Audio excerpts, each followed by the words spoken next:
I just want to start this by saying this is my persuasive speech. Let me know if you can hear this because the first video I made apparently it was muted, so this is my second one. Just let me know if you can hear this, please.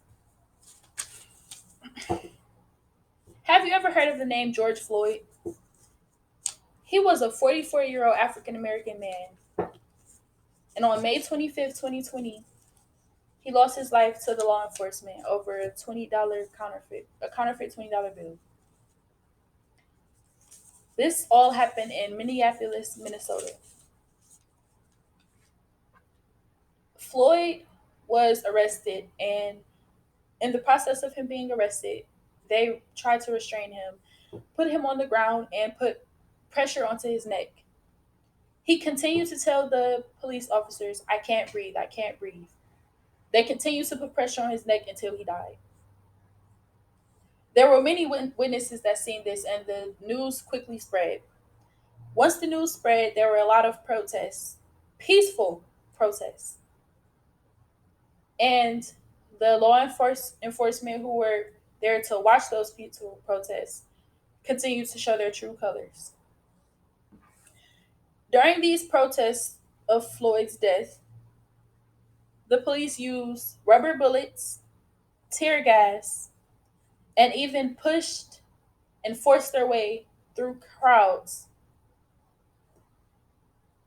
And they used a lot of excessive force on innocent people who were just there to protest and get their point across. This showed their true colors. This made people even more mad about George Floyd's I can't breathe statement.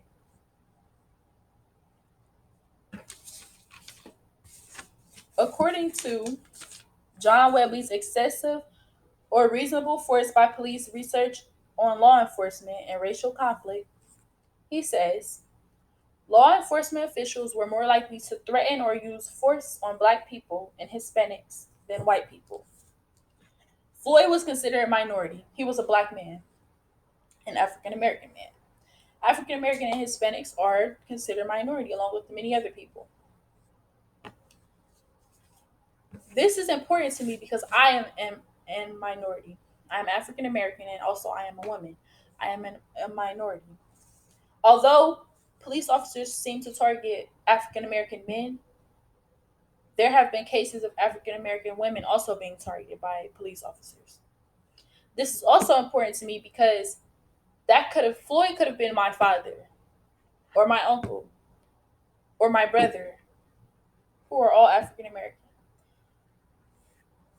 I sometimes when my brother like as my brother is growing up, I always tell him he has to be careful about the things he says or the way he moves because when he gets a certain age, once he becomes a teenager, the police see him as another black threat, another troubled kid, another young man who's going to go down the wrong path. A lot of people don't know this, but the amount of prisons and jails in the area are based off of an assumption of what they think, how many people they think will be in them. So instead of making an assumption on new schools, they make an assumption on new jails, new prisons, new facilities, new anything that can hold a usually young black male. Another reason that I this is important to me is because I believe in justice, no matter if it pertains to me or if it doesn't. I'm a person who believes in justice. I believe in doing the right thing. And lastly, I have a cousin who went to jail for 20 years for a crime he did not commit. Him and his friend went to jail for 20 years for a crime that he did not commit. And my first time meeting him was about 3 years ago. So imagine meeting a family member you never met and it's not their fault. I didn't even know he was in jail. I didn't even know he existed until he eventually came home and they said, well, yeah, they finally found out that you didn't kill that person. You weren't the one who did it. But he lost 20 years of his life for something he did not do just because he was black and the police said, oh, well, he looks like the person. Him and his friend look like the people that did it. He was just walking down the street and they said, oh yeah, this looks like the guy, and he went to jail for 20 years. So he's missed 20 years of his life, did not get to see his kids grow up, He not get to meet the new members of his family like me. He's come home and they gave him about, I want to say, $10,000 for it. I don't want to say his name because um that's private. They gave him $10,000 for his troubles, but he doesn't know anything. Everything is so different now. We have newer cell phones.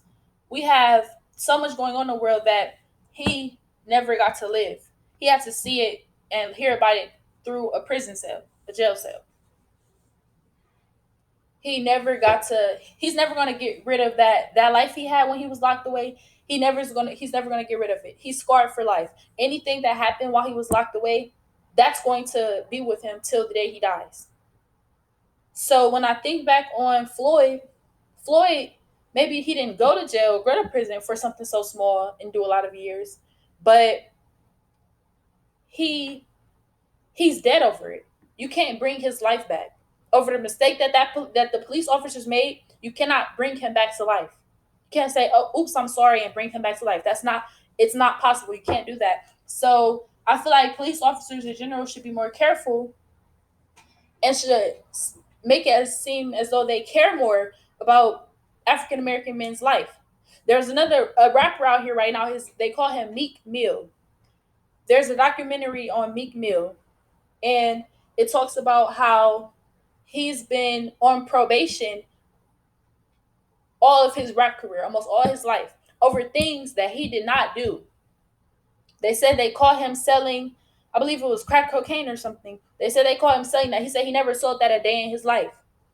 They eventually find out that the cop who put him to jail was a dirty cop, along with majority of the ones that arrested him. When they arrested him, they beat him. They did not just arrest him; they beat him, took him in the house, stole the people's money, stole his family's money from the house. This happened in Philadelphia. He stole the his family's money, and he's been on probation because of a judge who doesn't care and police officers who lied. He's been on probation forever. So instead of making his money, artists usually have to travel. He has been trying to travel, but instead of him being able to travel like he can, he has to tell the court his every move. But him telling the court his every move can mess up his work process because he's an artist. You don't always know where you're going to be. So he has been fighting this case for a long time, and it's over stuff that he did not do. The police officer said he pointed he pointed his gun at the other officers as if he was going to shoot. He said he dropped the gun. Common sense will tell anyone, why would I point my gun at a police officer and live? If I point my gun at a police officer, I'm going to die because they're going to feel threatened. Anyone with common sense will drop the gun. If he pointed that gun at those people, he would not be living today. So that's just another story. There are so many police brutality stories, so many things that people overlook or never heard of because there are dirty cops out here. Even the judge for Meek Mill's case, she was a dirty judge. She always wanted to. He had fake guns, not even real guns. They were fake. They were water guns. He had water guns in one of his videos. She put him back on probation for that. She added time.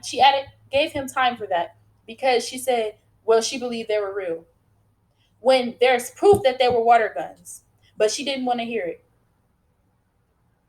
And although the judge never got in trouble because she had a good lawyer, eventually the police officers got caught.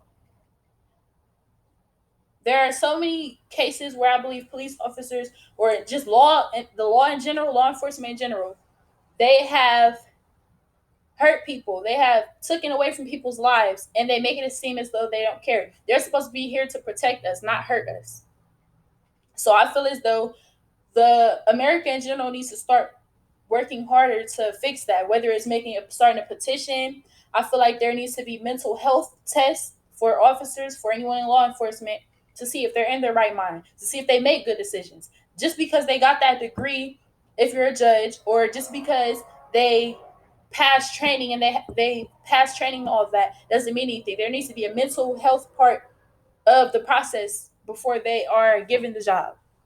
I feel like that's one of the main things that needs to happen. There needs to be a mental health. Someone needs to see how your brain works to see if they think you are fit for the job mentally, not just physically, mentally and emotionally.